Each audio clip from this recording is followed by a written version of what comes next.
Welcome to CyberTheo. In today's tutorial, we're diving into how to create a digital vision board using Pinterest. Vision boards are a great way to visualize your goals, and Pinterest makes it easy to gather and organize your ideas in one place.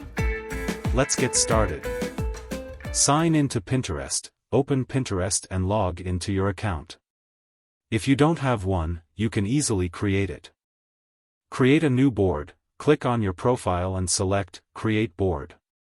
Name your board something inspiring like 2024 Vision Board and set the privacy to Secret if you prefer. Pinning images. Start searching for images, quotes, and articles that resonate with your goals. Click Save to add them to your board. Organize your pins. Arrange your pins in a way that makes sense to you, grouping them by categories like health, career, and travel. Review and reflect. Regularly visit your vision board to stay inspired and on track. That's it.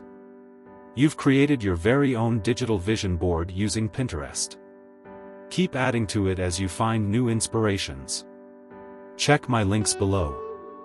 Don't forget to like, comment, and consider subscribing for more tech tips and tutorials.